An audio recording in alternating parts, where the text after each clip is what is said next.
buenas a todos y bienvenidos a Error de Record, soy Sergi Castañé y continuando con el especial de Sitges de este año os traigo la review de It Comes, o en su título japonés, Kuru. Película dirigida por Tetsuya Nakashima, director de joyas del cine japonés como Confessions o El mundo de Kanako, de la que tenéis reviews en el canal y que este año se ha arriesgado con su primera película de terror.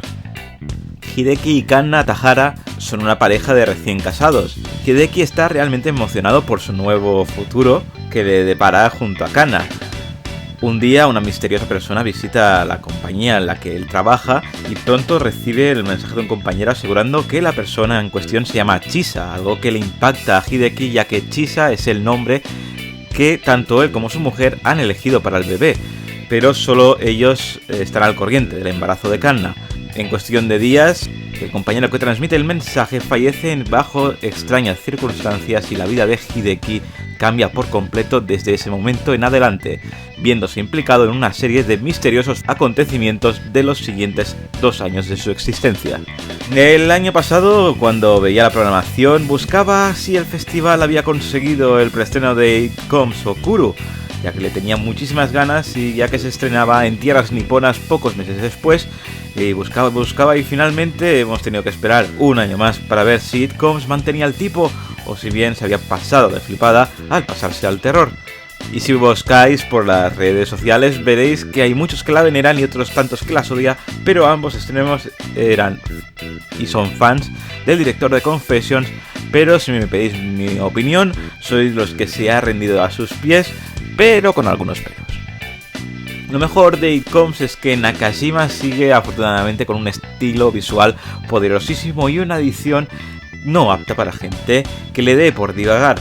pero pese a ello tiene una audacia a la hora de irnos generando subtramas muy interesantes con un relato sobre la paternidad, el aborto, redes sociales, esa dualidad entre el honne y el tatemae que tanto marca al Japón de hoy en día y que viene reflejado en estas películas, las de Nakashima naturalmente.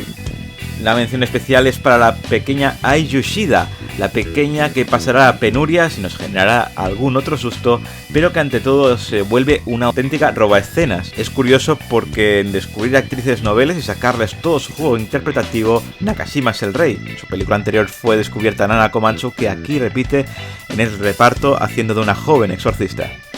Lo malo, la verdad, viene especialmente por su narrativa, porque si en el mundo de Kanako tanto flashback era fácil de perderse,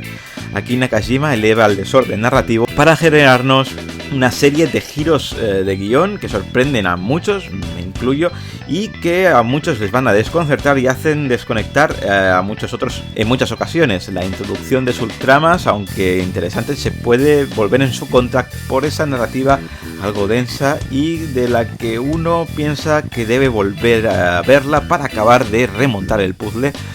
como es el caso de un servidor, porque algunas piezas no terminan de encajar tan bien en este puzzle. En definitiva, es un loable Kaida Neika que arriesga y para mí sale vencedor del intento, y a ver si Media 3 se anima a traérnosla con el mimo y el cariño que nos ha traído aquí en España las anteriores películas de Tetsuya Nakashima, por pedir que no quede. Así que vamos con las valoraciones. En IMDb ha conseguido un 6,4, en Film Affinity ha conseguido un 6, y en Error de Record vamos a darle un 8,5 porque a mí me ha dejado deslumbrado. Hacía tiempo que no me sentaba a ver una peli de terror japonés nueva y la gozaba tanto. Pese a su compleja narrativa, el nivel visual y actoral es tan alto que espero volver a verla, y así que crucemos los dedos para que alguien la acabe trayendo. Recordad que las valoraciones son personales y que si tenéis la vuestra podéis dejarla aquí abajo en la caja de comentarios. Y nada más por hoy, suscribiros y darle al like, que yo doy mucho sobre el contenido de este canal, y nos vemos en el próximo vídeo con mucho más cine.